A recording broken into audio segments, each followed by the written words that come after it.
आपण पाहताय आपला महाराष्ट्र। आज वानखेडे स्टेडियमवरती एक भव्य दिव्य कार्यक्रम पार पडला आणि याच कार्यक्रमामध्ये बोलताना मुख्यमंत्र्यांनी शरद पवारांबद्दल गौरवोद्गार काढले। आजच्या भारतीय क्रिकेटचं श्रेय शरद पवारांचं असल्याचं मुख्यमंत्री फडणवीसांनी म्हटलंय। तर वानखेडे स्टेडियममध्ये शरद पवार आणि रोहित शर्मा यांच्या नावाच्या स्टँडच्या नामकरणाच्या वेळेला त्यांनी हे वक्तव्य केलं। छत्रपती संभाजीनगरमध्ये पाण्यासाठी ठाकरेंच्या शिवसेनेनं हंडा मोर्चा काढलाय। हंडे डोक्यावरती घेऊन महिलांनी मोठ्या संख्येनं या आंदोलनात सहभाग घेतला। दरम्यान सरकारच्या विरोधात जोरदार घोषणाबाजी केली गेली। माजी सभापती रामराजे नाईक निंबाळकर यांची वडूज पोलिसांनी 3.5 तास चौकशी केली आहे। मंत्री जयकुमार गोरेंच्या बदनामी आणि खंडणी प्रकरणात ही चौकशी करण्यात आली आहे। सत्तेचा अमानुष गैरवापर सुरूच असल्याचं वक्तव्य रोहित पवार यांनी केलंय। मंत्री जयकुमार गोरेंच्या प्रकरणावरनं त्यांनी हा गंभीर आरोप केला। खासदार संजय राऊत यांनी नरेंद्र मोदी आणि अमित शहांबद्दल केलेल्या गौप्यस्फोटानं राजकीय वर्तुळात खळबळ उडाली आहे। बाळासाहेबांनी आणि शरद पवारांनी कायद्याच्या चौकटीत जात मोदी आणि शहांना मदत केलेली होती। यूपीएच्या काळात शरद पवारांमुळे मोदींना होणारी अटक टळली असा दावा संजय राऊत यांनी केला आहे। अमित शहा एका खून प्रकरणामध्ये आरोपी होते, मात्र शहांच्या प्रकरणी संबंधितांशी बाळासाहेब ठाकरे थेट बोलल्यामुळे शहांना जामीन मिळाला असा मोठा गौप्यस्फोट संजय राऊतांनी आपल्या पुस्तकातनं केलाय। तर मदतीसंदर्भात शहांनी किती स्मरण ठेवलं असा प्रश्न विचारत राऊतांनी काही सवाल विचारले। दरम्यान आपण कथा, कादंबऱ्या आणि बाल वाङ्मय वाचणं सोडून दिलंय। संजय राऊतांच्या नरकातील स्वर्ग या पुस्तकावरनं देवेंद्र फडणवीसांनी हा टोला लगावला।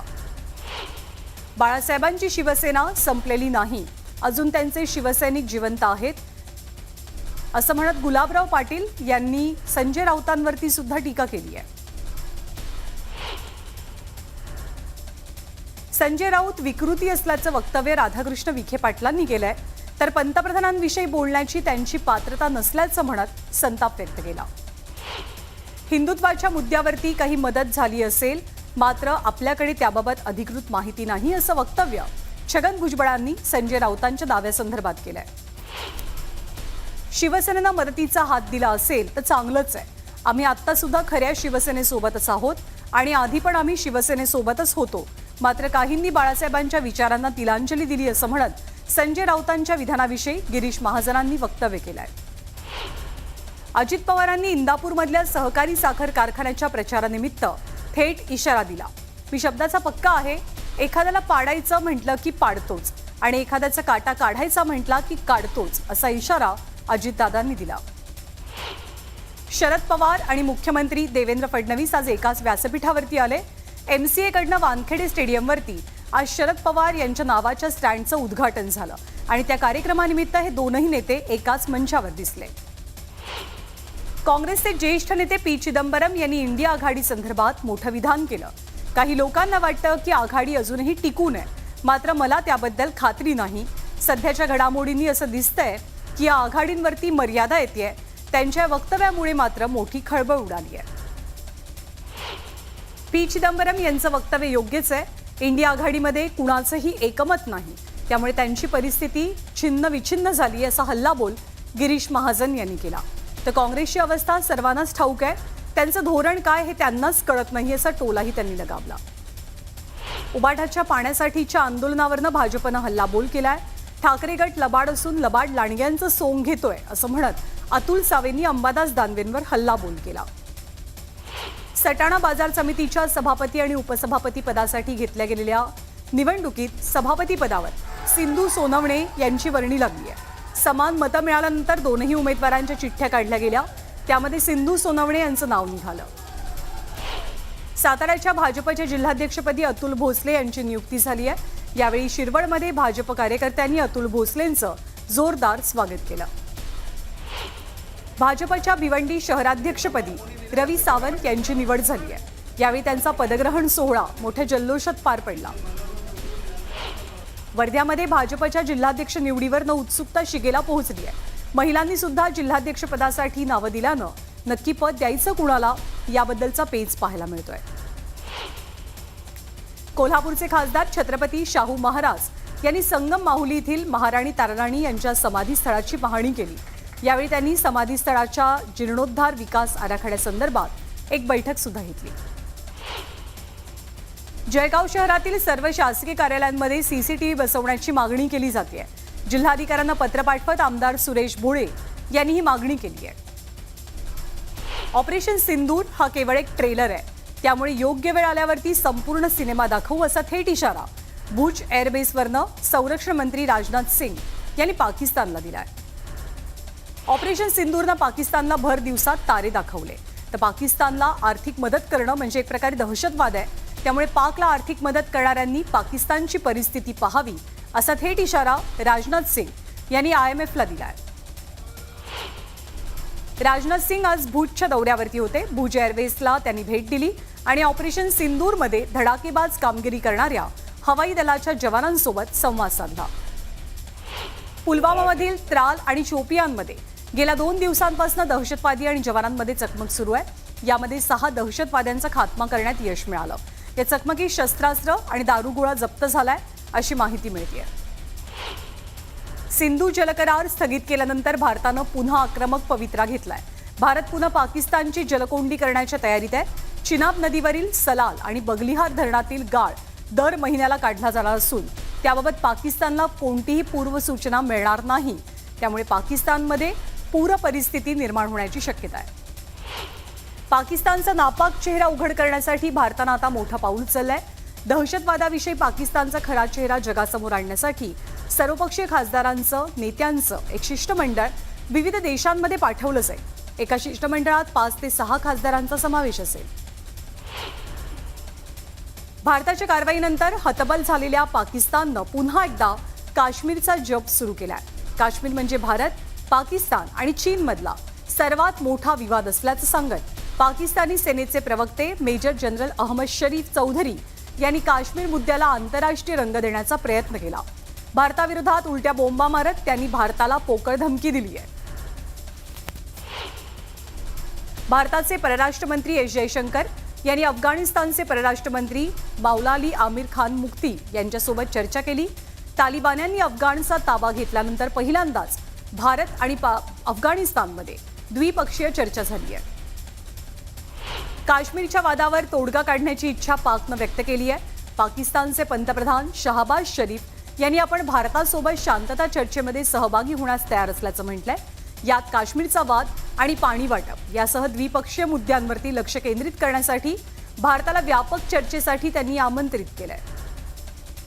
पहलगामचा हल्ला आणि त्यानंतर ऑपरेशन सिंदूरमुळे भारत पाकिस्तानात निर्माण झालेल्या तणावाची परिस्थिती सध्या तात्पुरत्या युद्धविरामामुळे नियंत्रणात आहे, पण हा युद्धविराम केवळ 18 मे पर्यंतच लागू असल्याचं विधान पाकिस्तानचे उपपंतप्रधान इशाक दार यांनी केलेलं आहे। त्यामुळे त्यांच्या वक्तव्यानं नव्या चर्चांना किंवा वादाला तोंड फुटू शकतं। पाकिस्तानच्या वायुदलातील पूर्व air chief marshal Masood Akhtar यांनी पाकचा खोटेपणा उजेडात आणलाय। एका पाकिस्तानी न्यूज चॅनलला दिलेल्या मुलाखतीत त्यांनी पाकची पोलखोल केली। सिंधच्या भोलारी एअरबेसवरती भारतानं 1-2 नाही तर चक्क 4 ब्रह्मोस मिसाईल डागल्याची कबुली अख्तर यांनी दिली आहे। भारतानं ऑपरेशन सिंदूर नंतर झालेल्या युद्धात ब्रह्मोस मिसाईलचा वापर केल्याचा आता समोर येत आहे। भारतानं पाकच्या एअरबेसवरती ब्रह्मोस मिसाईल डागल्याची माहिती आहे। पाकच्या एअरबेसवरती भारतानं 15 ब्रह्मोस मिसाईल डागल्याची माहिती आहे। या हल्ल्यात पाकिस्तानचे 11 एअरबेसेस पूर्णपणे उद्ध्वस्त झाल्यात। दिल्लीमध्ये आता मार्बल व्यापाऱ्यांनी तुर्कस्तान आणि पाकिस्तानच्या विरोधात निदर्शनं केली आहेत। तुर्कस्ताननं पाकिस्तानचं समर्थन केल्यानं व्यापारी आक्रमक झालेत। तुर्कस्तानमधनं आलेले मार्बल फोडत व्यापाऱ्यांनी निषेध नोंदवला। राजस्थानमधल्या ज्वेलर्सनं तुर्कस्तानमध्ये बनलेल्या दागिन्यांवरती बहिष्कार टाकलाय। जयपूर आणि जोधपूर सोबतच अनेक शहरातल्या प्रमुख ज्वेलर्सनं तुर्कस्तानातील दागिने न विकण्याचा निर्णय घेतलाय। जोवर तुर्कस्तान पाकिस्तानला साथ देणार तोपर्यंत हा बहिष्कार लागू असेल। भारताच्या शक्तिशाली सैन्य दलाला नमन करण्यासाठी सोलापूरमध्ये तिरंगा रॅलीचं आयोजन केलं गेलं। या रॅलीमध्ये सोलापूरचे पालकमंत्री जयकुमार गोरे हजर होते। त्यासोबत देवेंद्र कोठे, सचिन कल्याण शेट्टी आणि मोठ्या संख्येनं सोलापूरवासियांची हजेरी होती। नागपूर ग्रामीणमध्येही भाजपनं तिरंगा यात्रा काढली। यावेळी राज्याचे महसूल मंत्री चंद्रशेखर बावनकुळे यात्रेत सहभागी झाले। भाजपचे आमदार, स्थानिक पदाधिकारी हे देखील रॅलीत पाहायला मिळाले.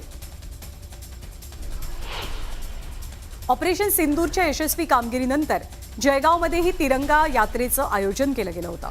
यावेळी हातात तिरंगा घेत नागरिकांनी भारत माता की जय आणि वंदे मातरम अशा घोषणा दिल्या. जळगाव रेल्वे स्थानकावरती विद्युत रोषणाई करण्यात आली आहे आणि या माध्यमातून भारतीय सैन्याच्या शौर्याला सलाम केला गेलाय. पंढरपूरच्या लक्ष्मी टाकडीतील ऐतिहासिक बुरुज संवर्धनाच्या कामाला सुरुवात झाली आहे. शिवसेनेचे नेते महेश साठे यांच्या पुढाकारानं हे काम सुरू होत आहे. चंद्रपूरमध्ये वेस्टर्न कोल फील्ड्स कंपनी कर्मचाऱ्यांना योग्य मोबदला देत नसल्याचा आरोप केला गेलाय. यावेळी एक पदयात्रा काढून तातडीनं योग्य मोबदला देण्याची मागणी या कर्मचाऱ्यांची आहे. वाशिमच्या शिरपूर बस स्थानक परिसरामध्ये घाणीचं साम्राज्य पसरलंय. यामुळे प्रवाशांना नाहक त्रास सहन करावा लागतोय. दरम्यान तातडीनं स्वच्छता करण्याची मागणी प्रवाशांची आहे. पुण्यासह पिंपरी चिंचवडमध्ये आणि आसपासच्या औद्योगिक वसाहतींमुळे उजनी धरणाचं पाणी दूषित होत असल्याची तक्रार नागरिकांची आहे. तातडीनं उपाययोजना कराव्यात अशी मागणी सुद्धा केली जाते. धाराशिवच्या तुळजाभवानी देवीचरणी एका भाविकानं 5.5 तोळे सोनं अर्पण केलं. यावेळी तुळजाभवानी मंदिर संस्थानच्या वतीनं देवनगाव कुटुंबियांचा तुळजाभवानी देवीची प्रतिमा आणि महावस्त्र देत सन्मान केला गेला. बुलढाणा जिल्ह्यामधल्या लोणार सरोवर परिसरातील दैत्यसूदन मंदिरात सूर्यकिरणांचा अभिषेक होतोय. आजपासून या मंदिरामध्ये पुढचे काही दिवस दैत्यसूदनाच्या मूर्तीवरती सूर्यकिरणं थेट प्रकाशझोत टाकतील. सांगलीमध्ये उष्णतेमुळे फुलांचं उत्पादन कमी झालंय.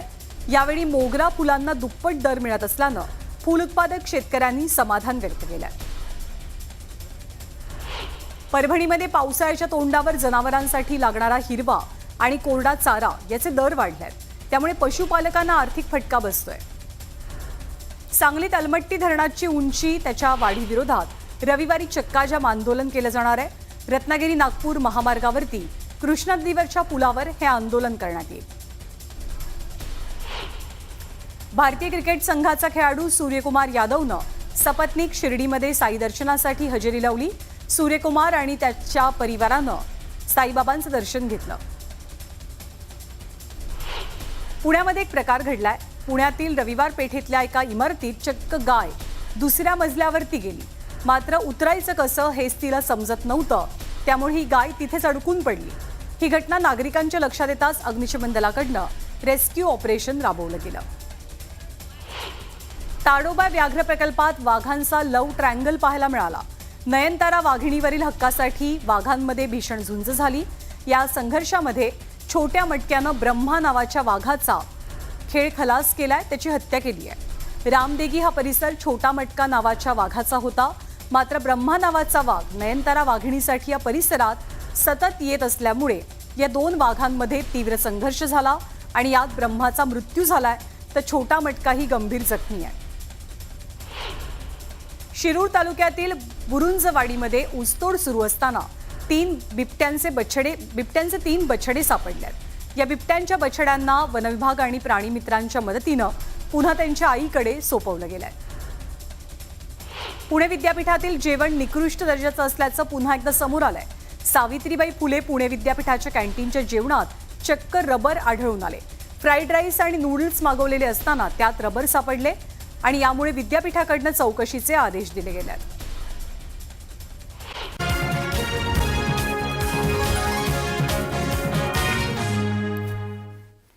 बुलेटिनमध्ये ब्रेकनंतर आपल्या सर्वांचं पुन्हा एकदा स्वागत. बातमी नाशिकमधनं आहे. नाशिकमधल्या एका तरुणीचा व्हिडिओ चांगलाच व्हायरल झाला. भर रस्त्यात थांबून या तरुणीनं गोंधळ घातला. या तरुणीनं घातलेल्या गोंधळामुळे काही काळासाठी वाहतूकही विस्कळीत होती. या तरुणीनं मद्यपान केल्याचा संशय आता व्यक्त होतोय. वाशिमच्या रिधोरा राजुरा खैरखेडा रस्त्याची अगदी दुरवस्था झाली आहे. या रस्त्यांवरती खड्ड्याचं साम्राज्य पसरल्यामुळे वाहनधारकांना जीव मुठीत घेऊन प्रवास करावा लागतोय. त्यामुळे रस्त्याचं काम सुरू न झाल्यास तीव्र आंदोलनाचा इशारा ग्रामस्थांनी दिलाय. अमळनेरमध्ये मालगाडीचा अपघात झाल्यावर धरणगाव रेल्वे स्थानकावर सिकंदराबाद, हिसार आणि उधना जयनगर एक्सप्रेस रात्रभर थांबून होती. यावेळी शेकडो कार्यकर्त्यांनी खिचडी, पाणी आणि औषधांची व्यवस्था करत हजारो प्रवाशांना सेवा पुरवली। वाशिमच्या मालेगावमध्ये अवकाळी पावसानं हजेरी लावली। अवकाळी पावसामुळे भुईमूग, हळद आणि मूग या पिकांचं मोठं नुकसान झालंय। यामुळे शेतकरी सुद्धा संकटात आहे। नंदुरबार जिल्ह्यात अवकाळी पावसामुळे पिकांचं नुकसान झालं। याच पिकांच्या पंचनाम्याला सुरुवात करण्यात आलेली असून 5 दिवसात 29 गावातील 27 शेतकऱ्यांच्या 74 हेक्टरवरच्या पिकांचं नुकसान झाल्याची नोंद आहे। जळगावमधल्या धरण गावातील एका शेतकऱ्यानं हताश होऊन टोकाचं पाऊल उचललं। अवकाळी पावसामुळे आणि गारपिटीमुळे नुकसान झालेल्या 6 एकर पपई बागेवर त्यानं रोटावेटर फिरवलाय।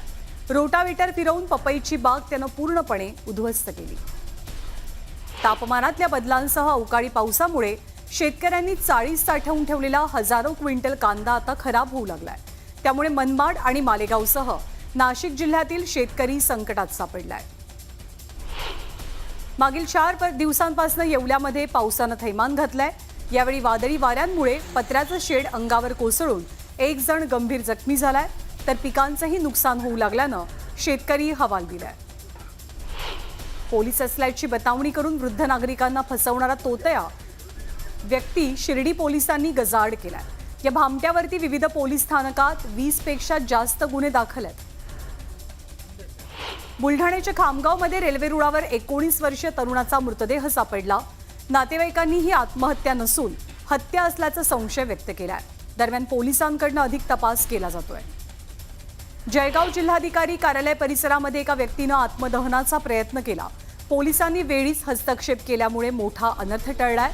आसोदा यावल रस्त्याचं काम निकृष्ट दर्जाचं होत असल्याचा आरोप करत आत्मदहनाचं पाऊल उचललं गेलं। परभणीच्या जिंतूर महामार्गावर दुचाकी आणि रिक्षाचा भीषण अपघात झाला। यात एका व्यक्तीचा जागीच मृत्यू झालाय, तर 5 जण गंभीर जखमी आहेत। जखमींवर रुग्णालयात उपचार केले जात आहेत।